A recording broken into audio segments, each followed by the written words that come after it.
नाज़रीन आदाब, खबरनामे में आपका इस्तकबाल है और दिन भर की अहम खबरों के साथ मैं हूं मोहम्मद नौमान। गोवा में जारी 52वें भारतीय बैनुल-अक़वामी फ़िल्म फेस्टिवल की इख्तितामी तकरीब जारी है। 20 नवंबर से शुरू हुए इस फिल्म फेस्टिवल में मुतअद्दिद मुंतखब फिल्मों की नुमाइश की गई। आइए आपको लिए चलते हैं गोवा, जहां इफ़ी की इख्तितामी तकरीब जारी है। He goes beyond his defined roles and uses his artistic ability to create unique content. His creativity and leadership has helped build many successful brands. He has also represented the country and garnered glory for India at many international forums. Rasool's deep understanding of India's culture and language and the ability to connect with international sensibility is widely acclaimed. He has emerged as one of the most talented and evocative voices in the country in today's India. इस साल India 75 at 52nd international film festival of India Goa के मौके पर भारत की मिट्टी की शान बढ़ाने वाले इस महालेखक प्रसून जोशी को Indian film personality of the year के खिताब के साथ नवाजा जाता है।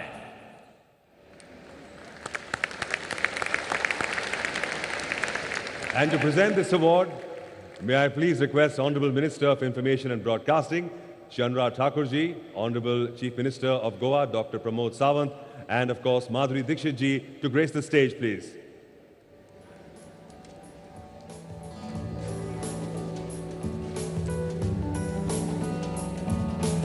And of course, may I please request the man of the moment, the Indian Film Personality of the Year, Shri Prasun Joshi ji, to please come up on stage and accept the award. Round of applause for him.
Keep the claps going, ladies and gentlemen, for Mr. Prasun Joshi. And a heartiest congratulations to him.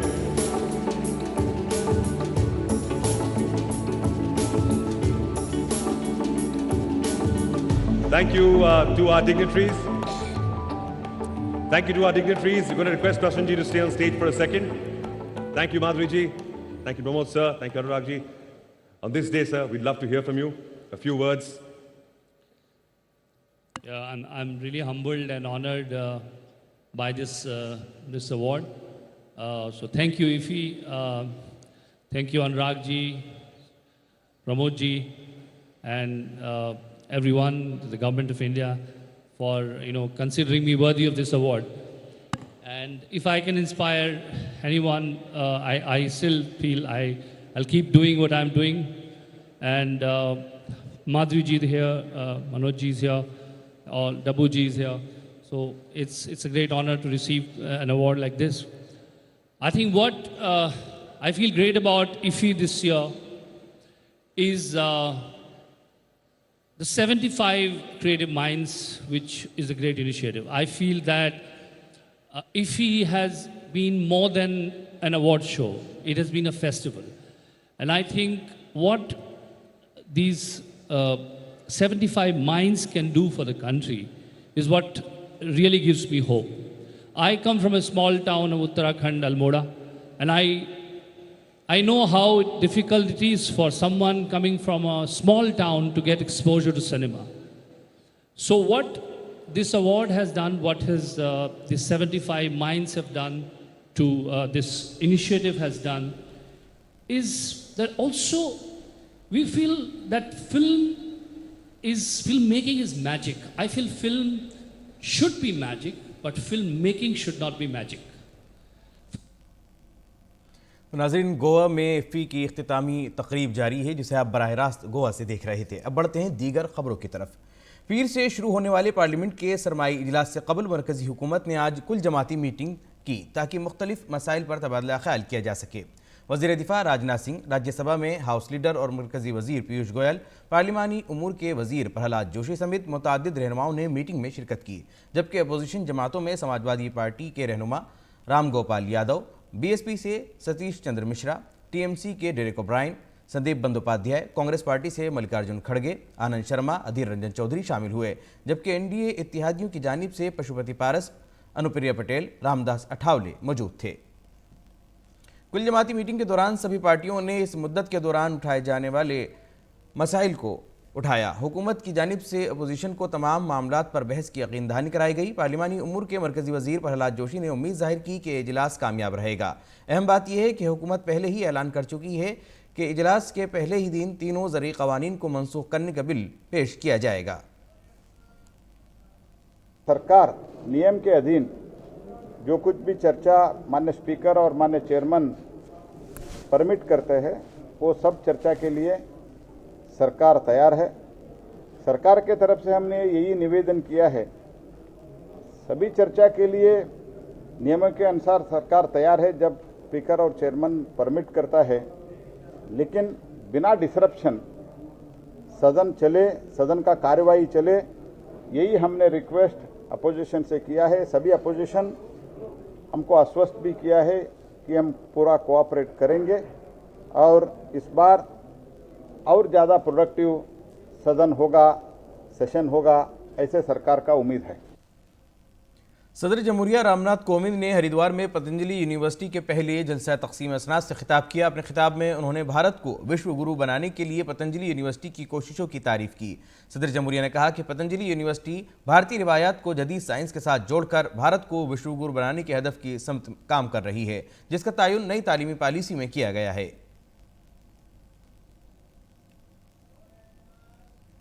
मैं मानता हूं कि योग सबके लिए है और योग सबका है। पतंजलि विश्वविद्यालय द्वारा जो प्रयास किए जा रहे हैं, उनसे भारतीय ज्ञान विज्ञान, विशेषकर आयुर्वेद तथा योग को आधुनिक परिप्रेक्ष्य में विश्व पटल पर गौरवशाली स्थान प्राप्त करने में सहायता मिलेगी। आधुनिक विज्ञान के साथ हमारी परंपरा की प्रासंगिक ज्ञान राशि को जोड़ते हुए भारत को नॉलेज सुपर पावर बनाने का जो लक्ष्य राष्ट्रीय शिक्षा नीति ने निर्धारित किया है, उस मार्ग पर पतंजलि विश्वविद्यालय अग्रसर है। मरकजी वज़ीर दाखिला अमित शाह ने गुजरात के गांधीनगर में अमूल डेयरी के दीगर प्रोजेक्टों के साथ एक दूध पावर प्लांट और खुदकार ज़ख़ीराकारी व बाज़ियाफ़्त निज़ाम का इफ्तिताह किया। इस मौके पर अमित शाह ने कहा कि अमूल के बगैर भारत में दूध की ज़रूरत को पूरा करना नामुमकिन है। आज अमूल गुजरात की हदूद को पार करके कई रियासतों में अपने पांव फैला रहा है। मिल्क पाउडर प्लांट का लगभग 280 करोड़ की लागत से एक उद्घाटन यहां पर हुआ। अमूल सबसे बड़ा मिल्क पाउडर का उत्पादक देश का अब बन चुका है इस प्लांट के बाद। बटर में भी 85 करोड़ की लागत से नए बटर प्लांट का भी आज उद्घाटन हुआ है। अमूल के संचालन को सुगम बनाने के लिए ऑटोमेटिक रोबोटिक स्टोरेज व रिट्रीवल सिस्टम 23 करोड़ रुपया से आधुनिक तकनीक के साथ आज यहाँ पर उसका भी उद्घाटन हुआ है। एक मानो में चारों प्लांटों से अमूल ने अपने तीनों अंग को मजबूत करने का काम किया है। वज़ीर आज़म नरेंद्र मोदी ने आज आकाशवाणी से मन की बात प्रोग्राम के जरिए अहले वतन के साथ अपने ख्यालात मुश्तरक किए।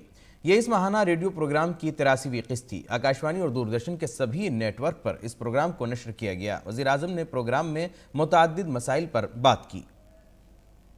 मुल्क के नौजवानों में सनअतसाजी का जज्बा पैदा करने के लिए वज़ीर-ए-आज़म नरेंद्र मोदी हमेशा उन्हें तरगीब देते रहते हैं। वज़ीर-ए-आज़म की क़यादत में की गई हुकूमत की कोशिशों का ही नतीजा है कि आज मुल्क में स्टार्टअप्स की तादाद में काफ़ी इजाफा देखा जा रहा है। मन की बात के इस एडिशन में वज़ीर-ए-आज़म मोदी ने कहा कि साल दर साल स्टार्टअप्स में रिकॉर्ड सरमायाकारी की जा रही है। ये शोबा बहुत तेज़ रफ्तार से तरक्की करता जा रहा है। यहाँ तक कि मुल्क के छोटे छोटे शहरों में भी स्टार्टअप्स की पहुंच बढ़ी है और आजकल यूनिकॉर्न का लफ्ज़ खूब सुर्खियां हासिल कर रहा है।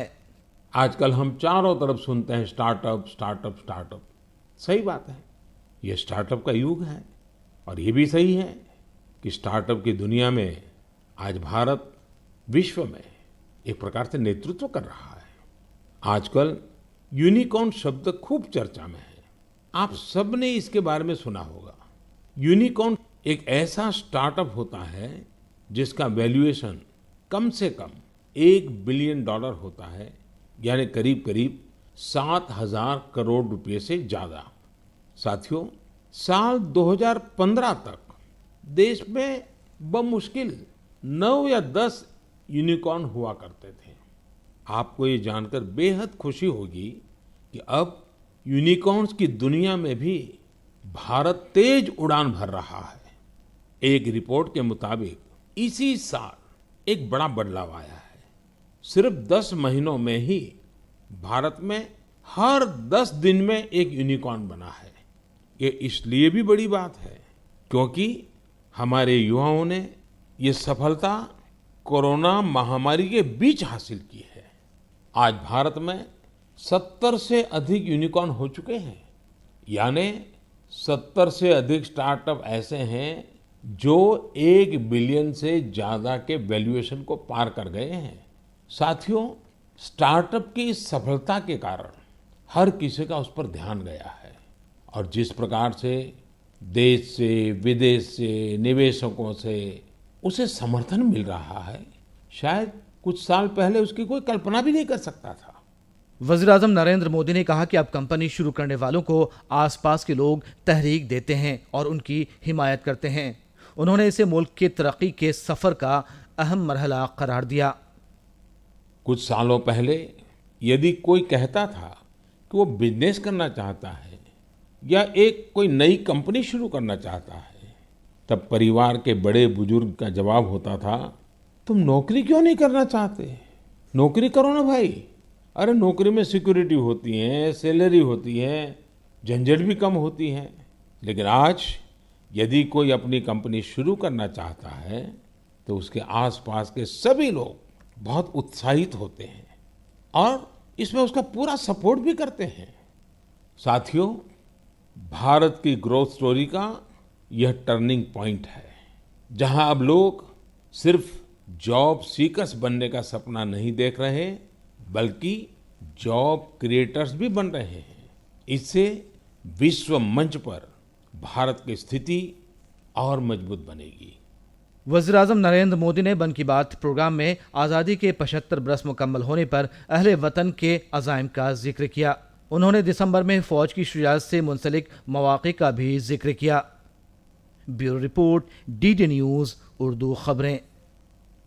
इस मौके पर वज़ीर-ए-आज़म ने कहा कि हुकूमत की तरफ से मुतअद्दिद स्कीमें चलाई जा रही हैं। इन स्कीमों में इंसानी बहबूद से मुताल्लिक़ बातें सुनकर एक अलग ही सुख मिलता है। उन्होंने कहा कि हुकूमत की कोशिशों से, सरकारी स्कीमों से लोगों की ज़िंदगियाँ कैसे बदलीं और इस बदली हुई ज़िंदगी का तजुर्बा क्या है, जब ये सुनते हैं तो हम भी जज्बाती हो जाते हैं। जिम्मेवारी निभाइए। ऐसे जितने गरीब परिवार हैं आपके आसपास, उनको अपनी ये कैसे आपको लाभ हुआ, कैसे मदद मिली, ये बताइए और उनको कहिए कि वे भी ऐसा कार्ड बनवा लें ताकि परिवार में पता नहीं कब क्या मुसीबत आ जाए और आज गरीब दवाई के कारण परेशान रहे, ये तो ठीक नहीं है। अब पैसों के कारण वो दवाई न ले या बीमारी का उपाय न करे, तो ये भी बड़ी चिंता का विषय है। कि मेरे एक अच्छे साथी बनके जितने गरीबों को आप ये आयुष्मान भारत योजना के संबंध में समझा सकते हैं, वैसे बीमार लोगों की मदद कर सकते हैं, देखिए आपको भी संतोष होगा और मुझे बहुत खुशी होगी। आयुष्मान भारत योजना ये गरीबों के लिए है, मध्यम वर्ग के लिए है, सामान्य परिवारों के लिए है।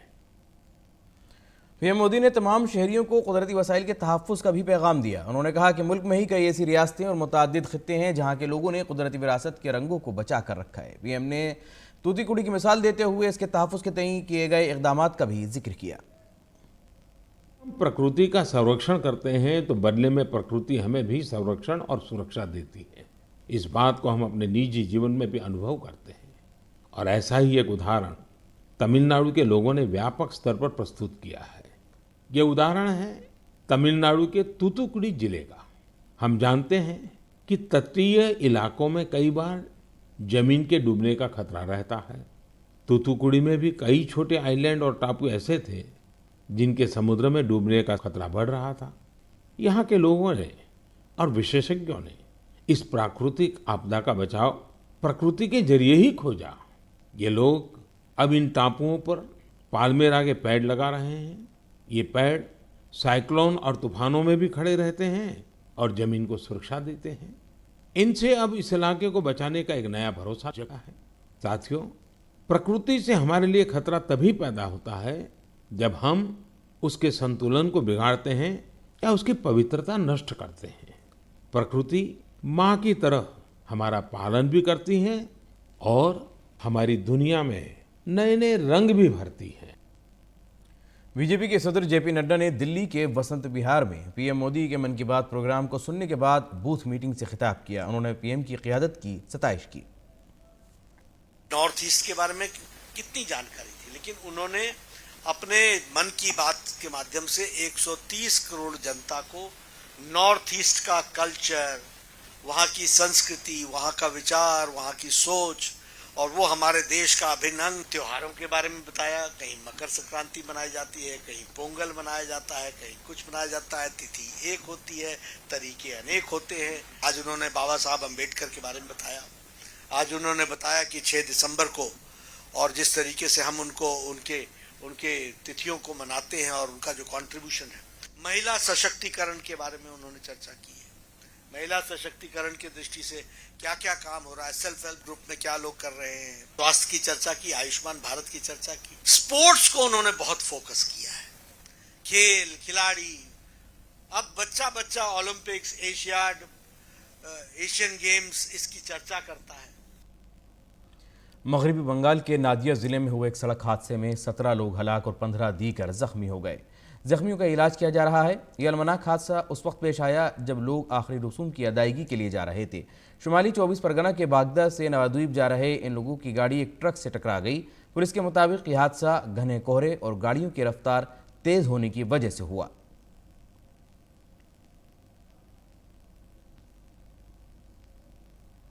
मोदी हुकूमत की गेम चेंजर स्कीम डीबीटी के तवस्सुत से कोरोना दौर में भी सरकारी खजाने में काफ़ी बचत हुई है। हुकूमत के मुताबिक साल 2020-21 में डीबीटी के जरिए तकरीबन 45,000 करोड़ रुपए की बचत हुई। शफाफियत पर मबनी डीबीटी निज़ाम से मोदी हुकूमत ने गुज़िश्ता 7 बरसों में 2.25 लाख करोड़ रुपए बचाए हैं, जो पहले बदउनवान लोगों या बिचौलियों के पास पहुँच जाते थे। हुकूमत के मुताबिक गुज़िश्ता माली साल में डीबीटी की बदौलत हुकूमत को 44,571 करोड़ रुपए से ज़्यादा की बचत हुई है।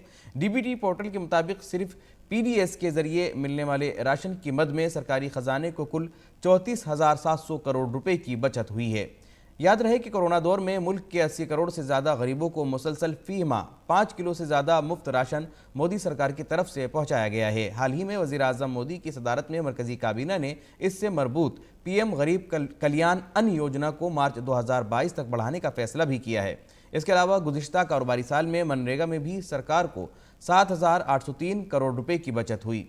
इतना ही नहीं, एलपीजी गैस सब्सिडी में भी सरकारी खजाने को 1,608 करोड़ रुपए की बचत हुई है। मार्च 2020 तक डीबीटी के चलते हुकूमत को 2.25 लाख करोड़ रुपए से ज़्यादा यानी कुल 1,78,396 करोड़ रुपए की बचत हुई थी। कोरोना के दौरान हुई बचत की वजह से यह रकम बढ़कर अब 2.22 लाख करोड़ रुपए से ज़्यादा हो गई है। कोरोना की वजह से गुज़िश्ता कुछ दिनों में पूरी दुनिया परेशान रही है।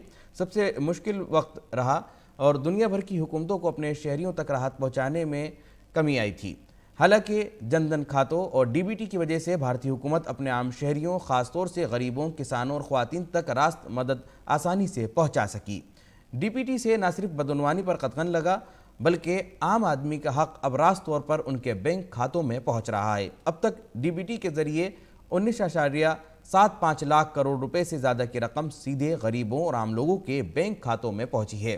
फिलहाल 54 मरकजी वजारतों और महकमों की 310 स्कीमों का पैसा डीबीटी के जरिए भेजा जाता है। मौजूदा कारोबारी साल में भी 356 करोड़ ट्रांजैक्शन के जरिए 3.37 लाख करोड़ रुपए आम लोगों के बैंक खातों में बराह रास्त भेजे गए हैं।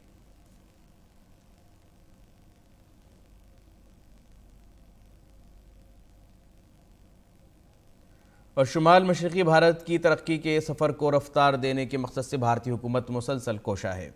कोशिशों के इसी सिलसिले में नागालैंड के कोहिमा में सनीचर से 3 रोज़ा बैनुल-अक़वामी टूरिज़्म मार्ट का आगाज़ हुआ। नागालैंड के वज़ीर आला निफेरियो रियो, भारतीय हुकूमत के सयाहत और दिफा के वज़ीर मुमलिकत अजय भट्ट और रुकन असम्बली और सयाहत के मुशीर नागालैंड हुकूमत एचकेवी प्योथोमी ने मुश्तरका तौर पर इस प्रोग्राम का इफ्तिताह किया। शुमाल मशरक़ी रियासतों में रोटेशन की बुनियाद पर होने वाले इस बैनुल-अक़वामी टूरिज़्म मार्ट का मकसद घरेलू और बैनुल-अक़वामी बाज़ार में इस शोबे की सयाहत के सलाहियत को उजागर करना है। इस मार्ट में आने वाले नुमाइंदों में सरकारी अफसरान, सनअती दुनिया, मकामी सलाहियतों समेत 300 से ज़्यादा नुमाइंदे शामिल हुए हैं। साथ ही वियतनाम, ब्रुनई, म्यांमार, मलेशिया और थाईलैंड जैसे जुनूब मशरक़ी एशियाई ममालिक की मुअज़्ज़िज़ शख्सियात भी इस मार्ट का एक अहम हिस्सा हैं।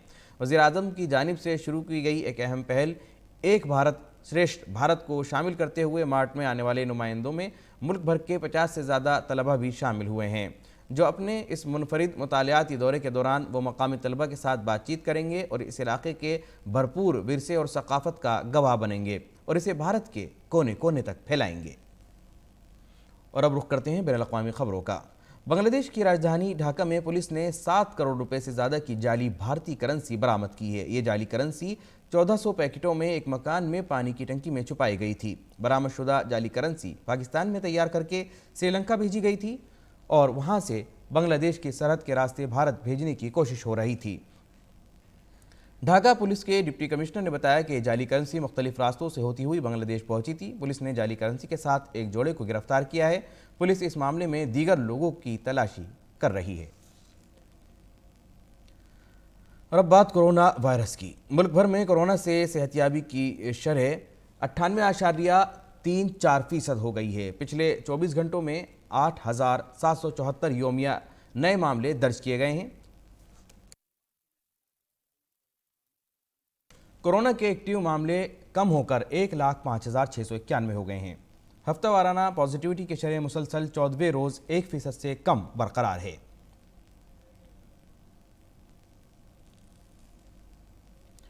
और मुल्क भर में कोरोना के खिलाफ तेजी से वैक्सीनेशन जारी है। अब तक मुल्क में 121 करोड़ 94 लाख से ज्यादा वैक्सीन लगाई जा चुकी हैं। गुज़िश्ता 24 घंटों में कोरोना वैक्सीन की 82,86,000 से ज्यादा खुराकें दी गईं। एम्स के डायरेक्टर डॉक्टर रणदीप गुलेरिया ने नए जुनूबी अफ्रीकी वेरिएंट के सिलसिले में कहा कि इस पर अभी कोई क्लिनिकल डेटा दस्तयाब नहीं है, इसलिए फिलहाल इसके असर के बारे में कुछ नहीं कहा जा सकता, लेकिन लोगों को मोहतात रहना चाहिए। हम नए वेरिएंट की बात कर रहे हैं जिसका नाम ओमिक्रॉन है। अभी तक हमारे पास क्लिनिकल डेटा इतना नहीं है, तो अभी हमें और डेटा चाहिए कि ये वेरिएंट जो है ये क्या ज़्यादा इन्फेक्शियस है, क्या ये वैक्सीन के असर को और कम कर सकता है और हमें और कुछ करने की ज़रूरत है। और लेकिन तब तक जब तक ये पूरा डेटा नहीं आता हमें पूरी तरह से सतर्क रहना है, चांस नहीं ले सकते, क्योंकि हम झेल चुके हैं कि सेकेंड वेव में क्या हुआ था, एकदम हमारे केसेस बढ़े थे। इसलिए पूरी तैयारी करनी चाहिए, चाहे वो सर्वेलेंस हो चाहे वो मैनेजमेंट हो। लेकिन अभी हमें और डेटा चाहिए कि ये वेरिएंट जो है ये एक्चुअली इतना डेंजरस है या नहीं। अभी इसके बारे में हमें और इन्फॉर्मेशन की जरूरत है। कोरोना वायरस की नई किस्म ओमिक्रॉन के सामने आने के बाद कई ममालिक ने जनूबी अफ्रीका पर सफरी पाबंदियां आयद कर दी हैं। अब तक बोत्सवाना, बेल्जियम, इसराइल और हांगकांग में इस वायरस के इन्फेक्शन की तस्दीक हो चुकी है। आलमी इदारा सेहत के मुताबिक यह नया वायरस डेल्टा वायरस की तरह इंतहाई मुतादी है। इसके पेश नज़र यूरोपीय यूनियन के ममालिक और कनाडा, बरतानिया, इसराइल, जापान, कीनिया, सिंगापुर और ऑस्ट्रेलिया में जनूबी अफ्रीका से आने वाले मुसाफिरों पर पाबंदियां आयद कर दी गई हैं। अमेरिका ने अगले पीर से 7 दीगर ममालिक पर सफरी पाबंदी का ऐलान भी किया है। आलमी इदारा सेहत ने जनूब मशरक़ी एशिया के ममालिक से कहा है कि वो निगरानी में इजाफा करें, सेहत आमा को मजबूत करें और आसान तदाबीर पर अमल करें और कोविड-19 की नई किस्म ओमिक्रॉन को कंट्रोल करने के लिए टीकाकारी की कवरेज में इजाफा करें। नीदरलैंड में सेहत हुक्काम ने कहा है कि जुमे को जनूबी अफ्रीका से परवाज़ों के जरिए पहुंचने वाले दर्जनों अफराद कोविड-19 से मुतासर हैं। ताहम जनूबी अफ्रीका से आने वाली परवाज़ों में आने वाले तमाम अफराद की स्क्रीनिंग की जा रही है। जुमे को तकरीबन 600 मुसाफिर एम्स्टर्डम के शिफोल हवाई अड्डे पर 2 KLM परवाज़ों के जरिए पहुंचे। इसके बाद वायरस की नई किस्म ओमिक्रॉन की वजह से इनकी स्क्रीनिंग की गई, जो कई घंटे तक जारी रही। सेहत हुक्काम ने एक बयान में कहा कि पॉजिटिव पाए जाने वाले मुसाफिरों को हवाई अड्डे के करीब एक होटल में अलग थलग रखा जा रहा है। बरतानिया में शनिचर को कोविड-19 के नए वेरिएंट ओमिक्रॉन के 2 मामले सामने आए। बरतानिया के वजीर सेहत साजिद जावेद ने बताया कि मुल्क में कोरोना वायरस के नए वेरिएंट ओमिक्रॉन के 2 मामलों की तस्दीक हुई है। दोनों लोग जनूबी अफ्रीका के सफ़र से वापस आए थे। जावेद ने कहा कि चैम्सफोर्ड और नॉटिंघम में मरीजों का पता चला है। दोनों लोग अपने कुनबे के साथ सेल्फ आइसोलेशन में हैं। मजीद जांच और कॉन्टैक्ट ट्रेसिंग की जा रही है।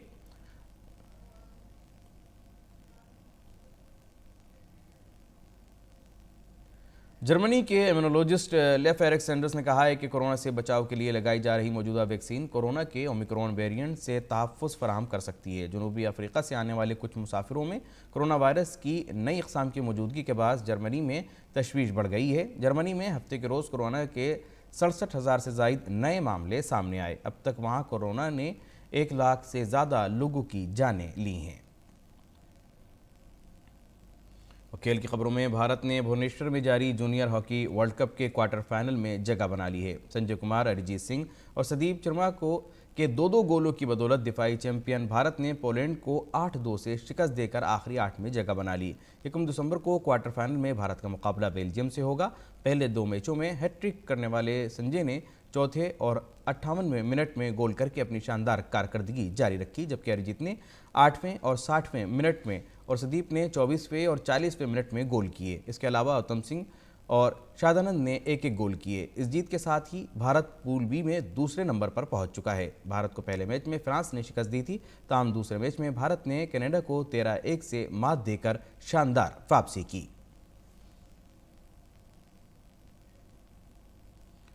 और अब नजर डालते हैं अहम खबरों की सुर्खियों पर। वज़ीर आज़म नरेंद्र मोदी ने अपने माहाना रेडियो प्रोग्राम मन की बात के जरिए अहले वतन से किया खिताब। आयुष्मान भारत मंसूबे को बताया गरीबों के लिए सबसे बड़ा तोहफा।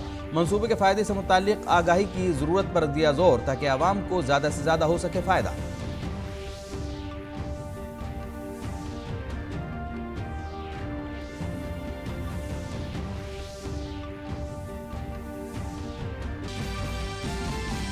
भारत में स्टार्टअप इकोसिस्टम की शानदार कामयाबी की वज़ीर आज़म ने की सताइश। मुल्क में 2015 के बाद स्टार्टअप में हो रही रिकॉर्ड सरमायाकारी और मिलने वाली मदद पर दिया जोर। कोरोना के बावजूद नौजवानों के जरिए मिली इस कामयाबी की तारीफ।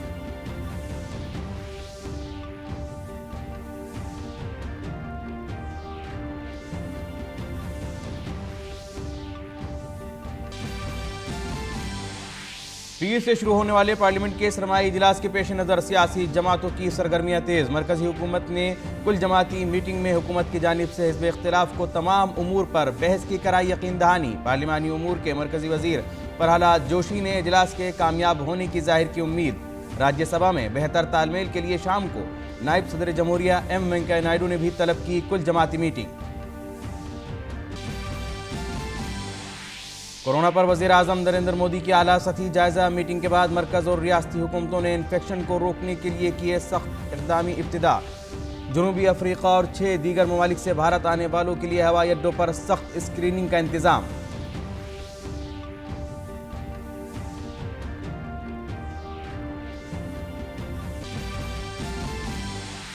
कोविड की नई किस्म ओमिक्रॉन के खतरे के पेश नज़र दुनिया भर के ममालिक ने कमर कसी। यूरोपीय ममालिक ने आयद की नई सफरी पाबंदी। आलमी सेहत तंजीम ने जनूबी मशरक़ी एशियाई ममालिक को जारी किया इंतबाह। वहीं जनूबी अफ्रीका के सदर ने तलब की हंगामी मीटिंग।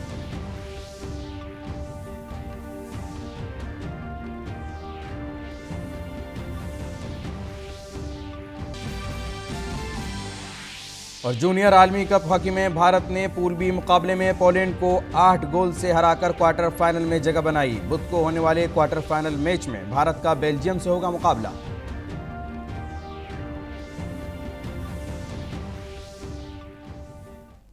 तो नाज़रीन, इसी के साथ खबरनामा यही मुकम्मल होता है। इजाजत दीजिए। आदाब।